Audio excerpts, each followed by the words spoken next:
still coming in. Glad to have you here today. Wonderful day, and we're going to get started here with our class in just a moment. Let's have a word of prayer, and then we'll begin with our class. Father, we're thankful for this day. We're thankful for the blessings of life. We're thankful for the time of study that we have. We pray that much good would come from it. We bless all those who are engaged in study during this time. Bless this next hour as we worship you in spirit and in truth. It's in Jesus' name. Amen.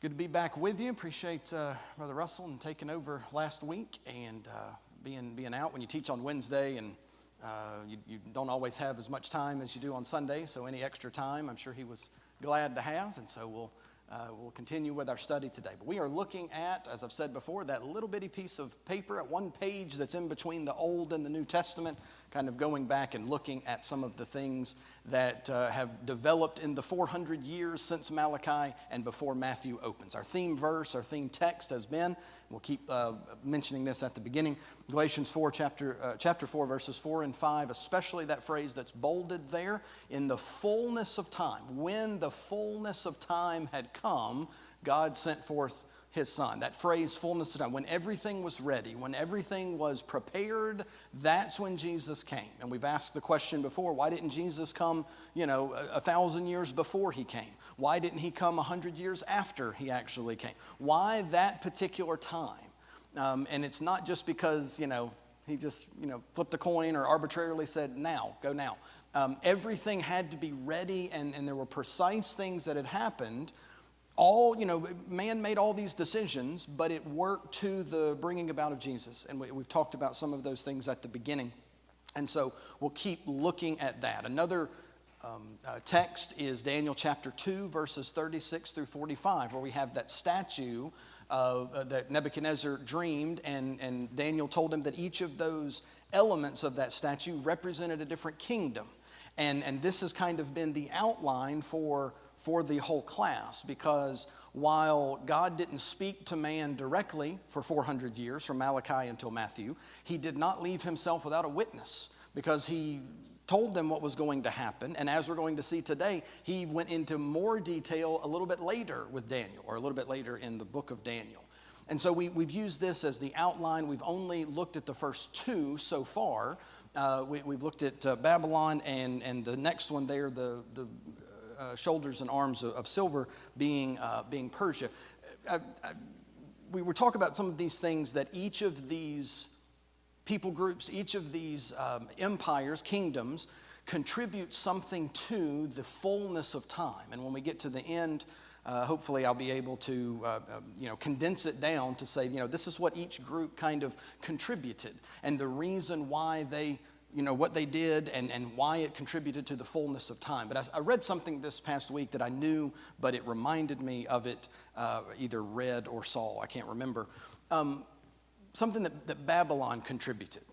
And we use things that the ancients did, and as long as they make sense and are logical, they just filter down through the ages, and we continue to use them. And so I found something that was kind of like an example of something that we do today that people did long, long ago, and we still use their things. We count. For our math people, we use a base 10 math counting. We use 10 numbers, 0 through 9, and then after you go above 9, you have to use one of the other numbers in conjunction with that. So you go 0 through 9, and then you have to start at the bottom, and you use a 1 and a 0, all the way up to 9, and then you got to start down at the bottom again, 2, 0, all the way up to 9. That's called base 10. But you can use any base you want to count. You could use a base 5 and use only 0 through 4. And when you want to write the number 5, you'd have to start at the bottom again and write 1, 0, and that's a 5 in base 5. My mind doesn't really work like that. Ours don't. We have 10 fingers. We count 1 through 10, and we think that's the only way you can count. But you can count in a bunch of ways using base, whatever you want to. The ancient Babylonians used a base 60 for their counting. They had 60 symbols for numbers 0 through 59. And then they started at the bottom again with with the beginning of another section. So they went 0 through 59, and then they started again at the bottom for 60. The reason I mention that, especially this early in the morning, is because they found that 60 could be divided into a bunch of ways. 2, 3, 4, 5, 6. 10, 25, a bunch of other numbers. You can divide 60 into a bunch of ways. And they found that they could use that division to measure things like a circle.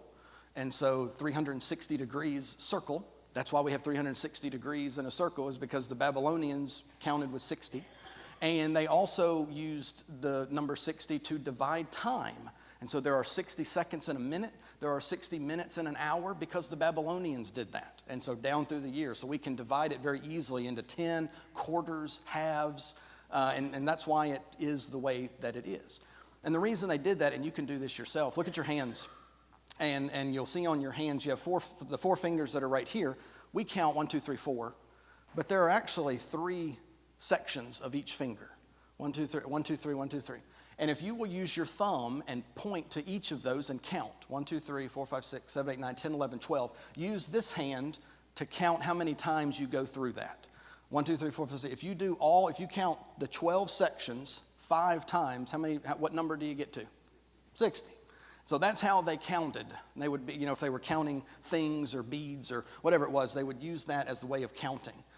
Whenever they would count through. So they have 60. So we use that in our time and in our, 360-degree circle because the Babylonians did. And so in a similar way, each of these empires contribute something to the next civilization or empire, whatever it is. And when the fullness of time came, God sent forth his son. It has nothing to do with, a circle or things like that. But I thought that was an interesting example of something that we still use today that they used thousands of years ago.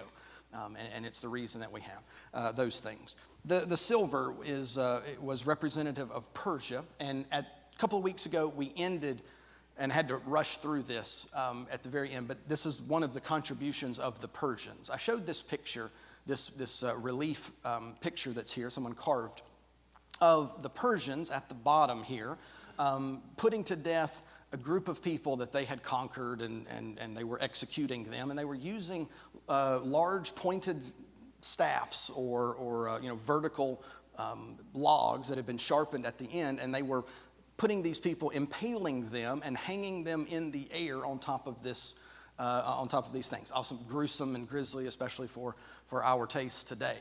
But this is the beginning of what would become crucifixion. People have, executed people in horrific ways all throughout history.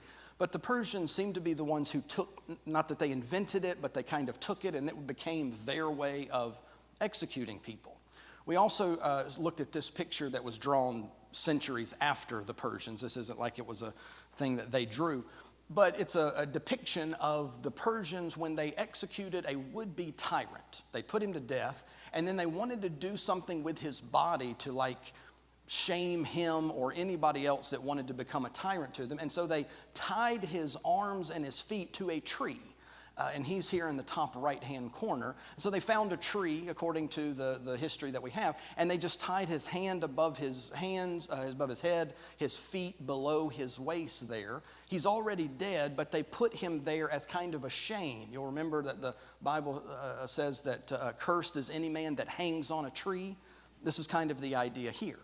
And so the Persians would take this crude way of executing people, and it was passed down through the generations. Or the next empire said, hey, we kind of like that, and they would do a little bit more with it until we get to the days of the Roman Empire, and they took this idea and they said, well, maybe we don't tie them, maybe we can inflict more pain on them, and we can nail them to that. We won't have to find a tree. We can use wood that we've already assembled for this express purpose. And so we have a grain of something that's planted here and eventually comes to a very terrible and grisly fruit that grows, but it was something that was in certain ways necessary because in the fullness of time, God sent forth his son. So Jesus suffered on the cross here. This is the beginning of what would become the cross. And so that was Persia, and that was at the very end of our class. I kind of breezed through that, but it's important. So I did want to note that for those who may need to note that. So now we come to the third one. And so Daniel interprets this dream that Nebuchadnezzar had. You saw a statue, a head of fine gold, shoulder and arms of silver, belly and thighs of brass. And he said that each one of these after you is going to come another kingdom that in certain ways is stronger. Each of these, as you go down through the list, except for the bottom, is stronger than the one before it. but it's not as precious. It's not as, it's not as good. And so we come to the next one here. This is brass, and this is going to be the one that we talk about today, and that is the Greeks, or the Grecian Empire.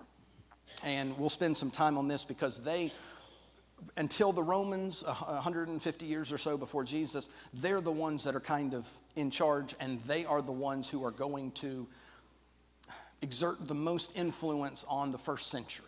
And we'll talk more about that in coming classes, but we want to kind of get our base today here. So we'll talk about the Greeks, where they come from, and more importantly, what they contribute to the first century, our New Testament.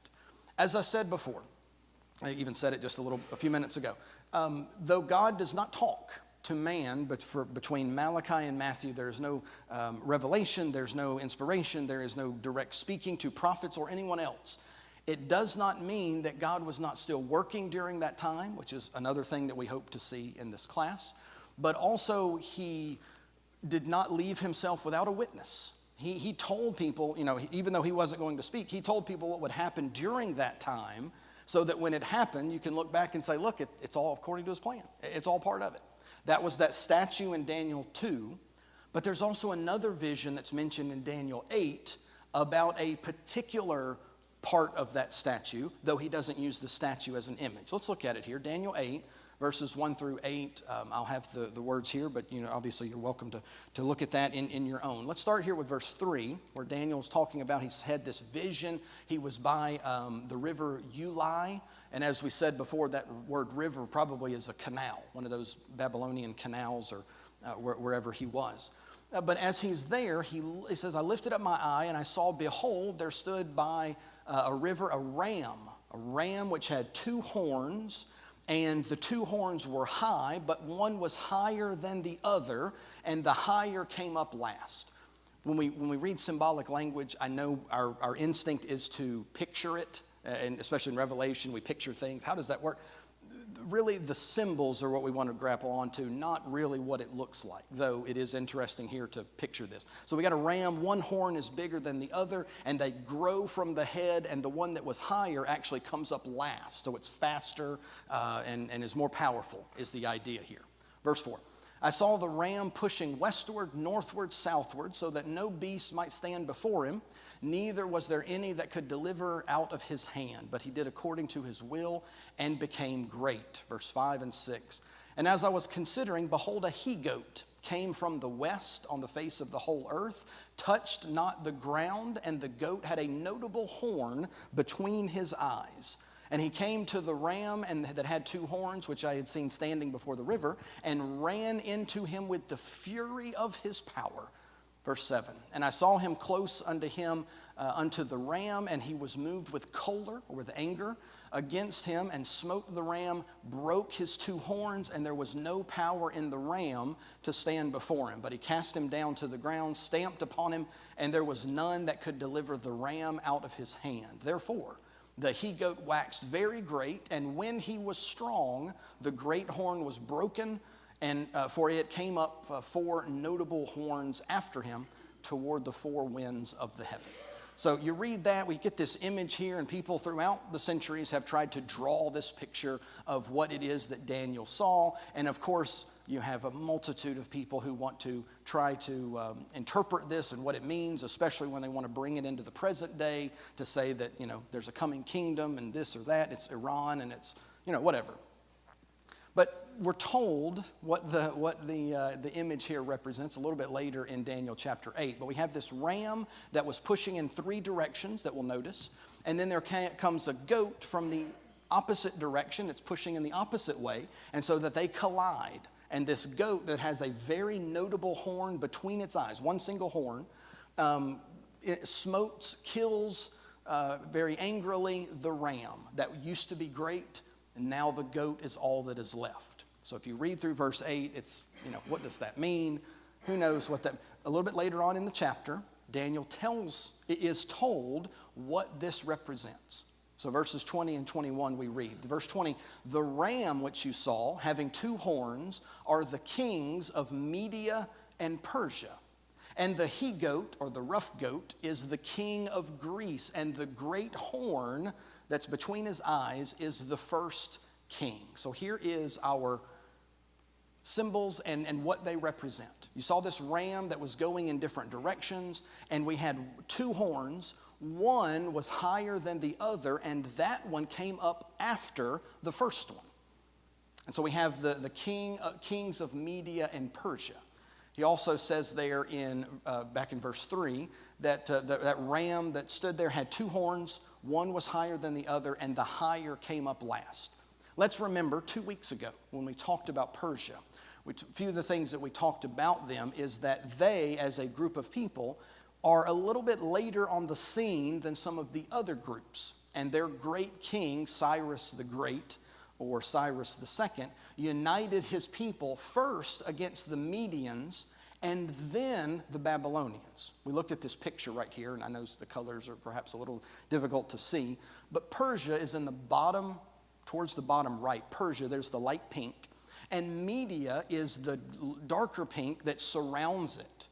And Babylon is the brown in the middle. So Babylon at the time is going to be the great empire, but Media and Persia are on the fringes, and they are growing larger and larger. So Persia is the smaller one, Media is the bigger one, and then comes Cyrus, where he defeats the Medians and then uses them to defeat the Babylonians. So you see how the first horn, Media, is bigger, the Medes, or is there first, and then comes the Persians, and they are greater. We call that the Persian Empire, not really the Median Empire. The Persians come, and they are higher and greater. But these two great empires here kind of unite to defeat the Babylonians. And so this is the picture of the ram here. Two horns, two different empires kind of together. One is higher than the other, and that higher one, Persia, came up after the Medians. So this is the image that he has here for it. So the ram is Persia at a particular time. But what time? When? When is it that he's talking about here? Let's notice the three directions that Daniel mentions in verse 4. He says that the ram was pushing. This ram, and of course it's not a ram, it's a people, it's an empire, is pushing to the west, to the north, and to the south. So if we look at a different map here of the Persian Empire, remember you'll see Persia is in the bottom here of this map. And when they come on the scene and unite with the Medians, as far as the east, which on your screen is going to be to the right, that's about as far as they go. The Persian Empire does not push very far to the east at all. That's the Himalayas, that's the furthest to the left of China, that's the Indus River with India. They don't go very much further than that. Their main thrust is in three directions. They go to the west, to the north, and to the south, particularly into Egypt. And I know depending on where you are, that's a different direction, but that's the idea, the cardinal directions, north, northwest, and south. If we zoom in to the western part, remember this goat is going to come from the west, meaning he's pushing in this direction, to the east. I'm backwards from you. But we come to the line, or the very limit of what is then the Persian Empire. And if you're not familiar with geography, that arrow is covering over the present-day Turkey, which we've talked about several times. That's Asia Minor. That's where the churches of Asia are. That's the far limit of the Persian Empire. What is that lighter colored area that is to the left or to the west of that? Anybody know? That's Greece. That's modern day Greece. Greece is actually made up of two different regions. We think of all of that perhaps as Greece, but it's actually two different regions. Greece is the lower part, where most of the islands and Athens, Corinth, those places. But at the very top of this map here is a place called Macedon. It would become known as Macedonia. These two groups here merge together, and they would become the Greek Empire, and they would end the Persian Empire. This goat, this he-goat, it's Greece. It's the Grecian Empire that's there. But when we come to a limit of an empire, it's often interesting to ask why. Why did the Persians stop right there? Why didn't they keep going? You know, that was always their, we're going to just keep going and conquer as much land and resources as we can. Well, they tried. The Persians attempted to take Greece. Here we have a map, and again, I know it's difficult to see in certain areas, of the attempts by the Persians to take Greece. One of the problems in warfare in general, but especially in ancient warfare, is how to provision your troops. The further you get away from your territory, the more difficult it is to feed them, because a lot of troops need lots of food. And so you can have wagon trains, or you can have a line of supplies that feed your troops. The Persians figured out that if we will walk along the coast with our army, we can have ships of food out at sea that will follow along with them. And as long as, when that ship empties, it goes back and gets more, and another one takes its place. And so we have this route that the Persians attempted to do to take Greece. Here at the bottom, which is the separation between Greece to the left, Macedonia, and Persia on the right, there's this 3-mile strait. It's called the Hellespont River. And it separates the Black Sea and the Aegean Sea, and that's not important. But they had to cross this 3-mile stretch of water. And interestingly, when they attempted it the first time, they built a pontoon bridge, which boats facing downstream, and they built the bridge on top of the boats. A storm came through and destroyed their bridge. And so the king of Persia at the time, Xerxes, got angry at the sea god and commanded, if historians at the time are correct, commanded his troops to whip the water because the sea god had tried to attack him. How dare the sea god try to attack me and destroy my bridge? And so he had his soldiers whip the water. By the way, that king, Xerxes, is the husband of Esther. And you'll remember that Esther was afraid even to go into the throne room, because what could he do at just a moment's notice? Have her put to death. Does that sound like someone that would put someone to death for interrupting? Sure it does. And so this guy, who seemed to have a hair trigger and would whip the water, would certainly not think twice before putting to death one of his many wives or others that he had around him. So we kind of see that tracking there. So this is him having to do that. They eventually did build a pontoon bridge going across the 3-mile Hellespont there in order to get into Greece, but it didn't. Once they got there, they ran into all kinds of trouble. You've heard of perhaps the 300, the Battle of Thermopylae, where 300 Spartans kept this Persian army at bay. This is that group. The Battle of Marathon. While the Persians won most of those battles, they were so defeated and they lost so many men that they eventually had to turn around and go back, never to come back into Greece again. So they attempted to take this area, but they couldn't. And that is going to lead to this anger of the Greeks against the Persians. So we have this rivalry, this he-goat and this ram that are angry at each other. And this is one of the reasons why. They attempted to take Greece, Macedonia, but were unsuccessful there. So that's some of those places and some of those great battles or war things. That's when this comes from. Verses 5 and 6 of Daniel 8. Daniel said, as I was considering, then the he-goat came from the west. So we know that the ram is Persia, Medes and the Persians, but primarily Persia. They were the dominant empire at the time. And it says that the ram here had those 2 horns, or that the goat had the notable horn, and that is the king of the Greeks. So here we have the Grecian Empire. Now, Greece as a people, they've been around thousands of years, 3000 BC perhaps. And during the Persian invasions, as I mentioned, they weren't unified. Countries didn't exist the same way that we have today. They were city-states, and so Athens was by themselves. Sparta was by itself. And they united for a time to repel the Persians, and then they went back to fighting each other. But there was one man in 359 is when he begins to rule. His name's Philip II. He's Philip of Macedon. He's not a Greek. He is from Macedonia. But he unites his people, and then he unites the people of Greece to become one seemingly empire of one, kind of like Cyrus did with Medes and Persians. And so he is the one who kind of unites the people, and he did that by using a new and improved military tactic. Most of these empires had their own military tactics that made them more dominant, and once people realized how to defeat it, it wasn't good anymore. But at least at the beginning, when it first is introduced, it's devastating. It's called the phalanx, and he divided his military in a different way. And the people at the front had a long, something like 18-foot long pole with a very sharp end on it, spear basically, but it's really, really long.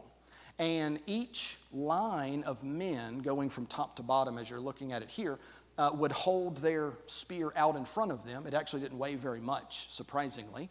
And the ones behind them would hold theirs behind it, the ones behind them. So you had this kind of staggered spear point. And so as you're running into them, you're going to get stuck a lot. And as you went back, they would hold theirs up further and further back as protection. But as the first line would go down or get tired and move back, the next line would move up. And this became devastating to the people of Greece that he was fighting against, uniting. And then the first emperor of the Grecian Empire would use this in a devastating way as he defeated Persia. Here we see that map again. We have the Persians on the right or to the east. That orange color, the lighter orange color, that's Macedon or Macedonia. And that's all that Philip controlled at one point. But then he unites the darker orange areas for a few years, and he becomes Philip of Macedonia, uniting this group, and then he dies. And his son is the one who has to take over. But that's the beginning of the Greek Empire. When Philip II dies in 336, he leaves his young son, a young man, he's 20, by the name of Alexander. And this is Alexander the Great. This is that large horn that's on between the eyes of the ram. He's the first and only king of the Grecian Empire in a united way. I'm sure you've heard of Alexander the Great. This is that person. This rough he-goat, verse 21, is the king of Greece, or the kingdom of Greece, and the great horn is the first king. Now, Macedonia had had kings for a number of years, but he's the first one of the united Grecian Empire, the first king. Alexander the Great here, of course, not to spend too much time on him, though you do need to mention him, the first and only king of the united Greek Empire. In another class, we'll see what happens once he dies. But he began his reign at age 80. He lives for only 12 more years, and he dies at the age of 32 in the year 323. And he brings the empire to its greatest extent. It's probably apocryphal, meaning it probably didn't happen, but it's a story about him. But he supposedly, when he gets to the Indus River, and as I'll show you where that is in a moment, he has, in his mind, conquered all the earth, and he weeps because there are no more worlds to conquer. And he dies at the age of 32. That probably didn't happen. He does die at 32, probably either from some illness or perhaps even poisoned. But he does conquer a tremendous amount of territory in a very short period of time. It would be difficult to walk the entire length of the Grecian Empire in 12 years. He fights and conquers it in 12 years. And because of that, there are many legends and stories that spread about him. I'll give you two quick ones. This is a statue of his famous horse, Bucephalus.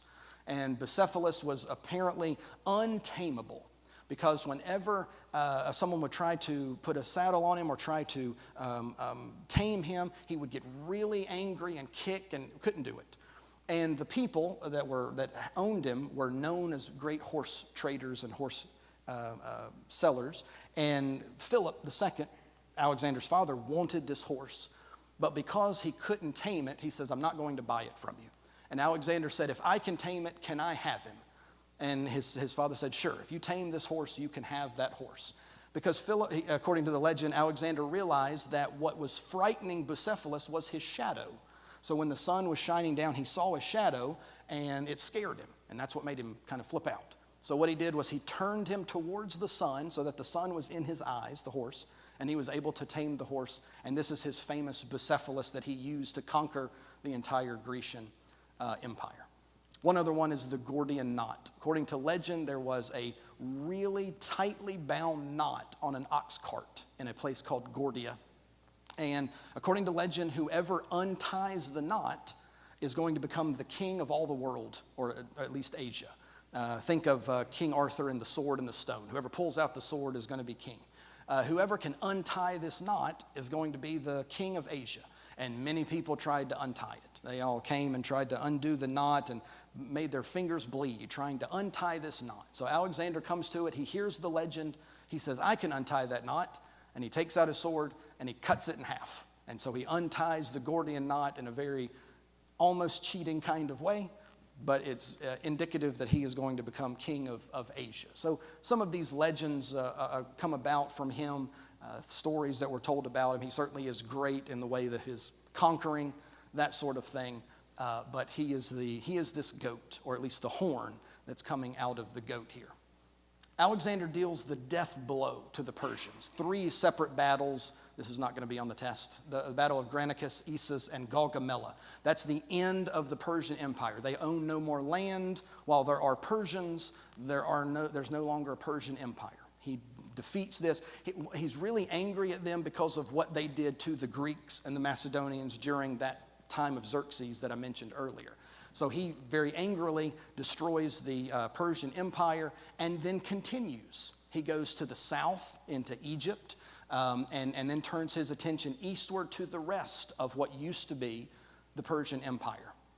And this is the Greek Empire. It looks very similar, and that's usually because they just take over the one before them and they go a little bit further.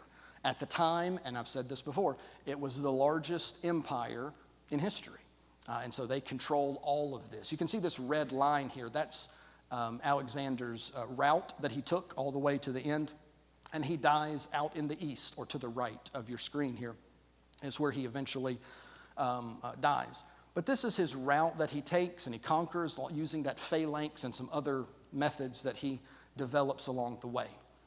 There's something interesting that happened, and this is one of those things that I like to point out when we study this section right here. As you can see from the line, he begins in Pella, which is the very top left of the screen. That was the capital of the Greek Empire at the time. And as they continue on, we go to Gordium, which is right above the A in the second A in Asia. He cuts that knot. And then he goes south, and he comes to a little place called Tyre, Tyre. And this is close to Israel. Jerusalem would have been south below it, but not very far. So he's coming to this area, and he comes to a city that was very safe, or they thought they were very safe, from this monster of a man that is coming from the Greeks. He speaks a different language than them, this man here. And Tyre shows up a lot in the Old Testament especially. Ezekiel 26 predicts something about Tyre. He says that Tyre, because they are so prideful, because they are so wicked, that the people are coming against Tyre, and they're going to destroy the walls of Tyre. They're going to break down her towers, and I'm going to, God speaking, I'm going to scrape her dust and make her like the top of a rock. So really flat is the prediction here. I'm going to make Tyre like the top of a rock. A little bit later in chapter 26, verse 12, they're going to make a spoil of your riches, speaking again of Tyre. They're going to make prey of your merchandise, and he continues on there and says they're going to lay your stones and your timber in the middle of the water. Now, when you read this, that perhaps, there's sometimes when it could be hyperbolic, meaning he's exaggerating for emphasis' sake. You're just going to be completely destroyed. That's the idea. But maybe he wasn't being hyperbolic here. Because when the Babylonians came through and the Persians come through, Tyre is a city on the coast. And you see the island there, but look to the right. On the east here, that's the coastline. That's the old city of Tyre. And when the Babylonians come through, they destroyed Tyre. They knocked down the walls, but the people escaped to an island that was just off the coast, and they built a new city on that island. And they were not under control of the Babylonians as much as other cities were. So the old one was destroyed, but then this new city of Tyre existed on this island. And this is when Alexander comes calling. And he sends messengers out to the city of Tyre, says, listen, I'm the new guy around. I'm the new king. Pay me, taxes. You're going to pay me tribute, and I'm the one in charge. And they said, no thanks. We're pretty comfortable out here on our island. There was a wall going all the way around it. There was really nowhere to get there. Alexander's army was mainly on land. He had no ships really to speak of. And so they said, you know what, no thanks. Alexander is not the kind of person that lets that go. And so what he does is he says, if I can attack them on land, they've got no chance. And so how can I get them into a land battle with me? And so he looks around and he sees the remnants of old Tyre, all the stones and all the other things that the Babylonians and the Persians had left. And he says, you know what, if we take that and we throw it into the sea, we can make a bridge that goes all the way out to that island, and then we can walk out there and we'll take them out. And so that's what they did. They built a causeway with the remnants of old Tyre, and what the Bible says, they will throw it in the middle of the sea, and they built a bridge. Now, Tyre sent ships to try to attack them as they were building this bridge. Alexander sent word back to Greece, and they sent him ships, and so they had like sea battles. But they eventually built this bridge. Today, if you go to that place, this is a Google map of what used to be the old city of Tyre on the left. It's not an island anymore, because in the middle is, now they've built more of it onto it, but that's Alexander's causeway or bridge in the middle. And what you have is on the right side of the screen, if I go back here, on the right side is what used to be old Tyre, that is at one point was scraped like a rock where they just spread their nets after fishing. And on the left is what used to be the island, but because of Alexander, it's no longer an island anymore. So they had a causeway and they've built it up to where there's now, you can just walk out to what used to be an island. And so that kind of mixes the prophecy in Ezekiel with what we see happening during the time of Alexander, and it kind of shows his ruthlessness. Interestingly, when he comes to Jerusalem, he doesn't do anything to it. He doesn't destroy it. He accepts their, taxes, doesn't do anything to the people. And he continues on to Egypt. Some have posited, some have suggested, and I don't see why it would be wrong, that the people in Jerusalem at the time showed Alexander the prophecies about what would happen with Tyre, the he-goat, the king of Greece, and because he realizes, hey, their God likes me, I'm going to leave him alone. And so seems, that kind of tracks. And so they show him what Daniel said about him, and he likes it and kind of lets them go on their way. They're still under Greek control, but he's the one he kind of lets them go, doesn't do anything to them. He can destroy a city, as we see here. He doesn't do anything to Jerusalem, perhaps because of what Daniel and Ezekiel said about it. Questions, comments, any of this? I speak fast. I'm sorry. I'm just getting through some of this stuff here. So again, the Greek Empire, he goes along the way, conquering most of that. Remember I don't remember if I have the verse up here, but remember when we describe the he-goat, one of the things it says it came from the east and it didn't touch the ground. It meant the goat was flying. The emphasis here is on the speed of the conquering. The Persian Empire was massive, and they had developed that land over 150 years. Alexander takes that and more in 12. And so when he says he wasn't touching the ground, it just means he was absolutely flying through there. About 2 million square miles is the size here, and it reached its height in about 12 or 13 years, from 336 to the end of Alexander's life in 323. So it was massive. There it is. I have it there. The he-goat there, he touched not the ground. That just emphasizes how fast it was moving. He ran into the ram. The ram could not stand any further, and the goat continues on. Continues on there. Therefore, the goat waxed very great. And then also notice verse 8. Alexander should have picked up on this. When he was strong, the great horn was broken. He was 32 when he dies here. And as we'll notice in our next class, from that place where there was one horn, there comes up 4 horns. His empire is going to be divided into 4 different sections because when he was strong, that's when he was broken. So he dies at the age of 32, as I said, perhaps because of being poisoned or something else. But the contribution, and now we'll get into what this means for the first century, is we get this. Alexander is called the apostle of Hellenism. The word Hellenism is from the Greek word for Greeks. The Greeks do not call themselves Greek. They call themselves Hellenists. That doesn't come from Helen of Troy. That comes from a myth of another goddess named Helen. But they call themselves the Hellenists. And so the spread of Hellenism is what Alexander wanted everybody to be like him. He wanted them to speak the same language. He wanted them to have the same kind of culture, because in his mind, if everyone is having the same kind of language and culture, they're more united and less likely to rebel. And so he spread, sometimes forcefully, sometimes he just said, look, we're better. And so everybody started kind of doing what he was doing. But spreading culture, ideas, influence from ancient Greece all the way to modern day India. He was spreading this notion of being like the Greeks. We'll talk more about it in another class, but what most people spoke in the first century, or at least as a second language, was Greek.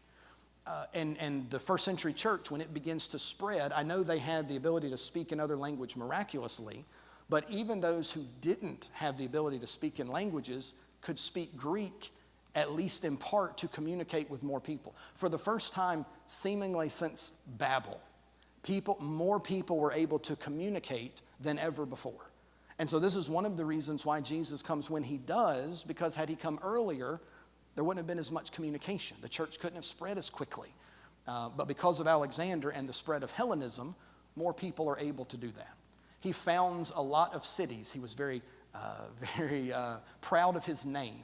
You know of Alexandria, Egypt, but there are 69 other Alexandrias that are scattered throughout the former Grecian Empire.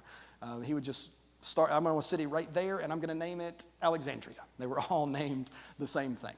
He would appoint Greek-friendly local leaders. He does that with Jerusalem and other places. He gave economic incentives for adopting Greek ways. If you'll put a Greek temple in the middle of your city, I'll tax you less.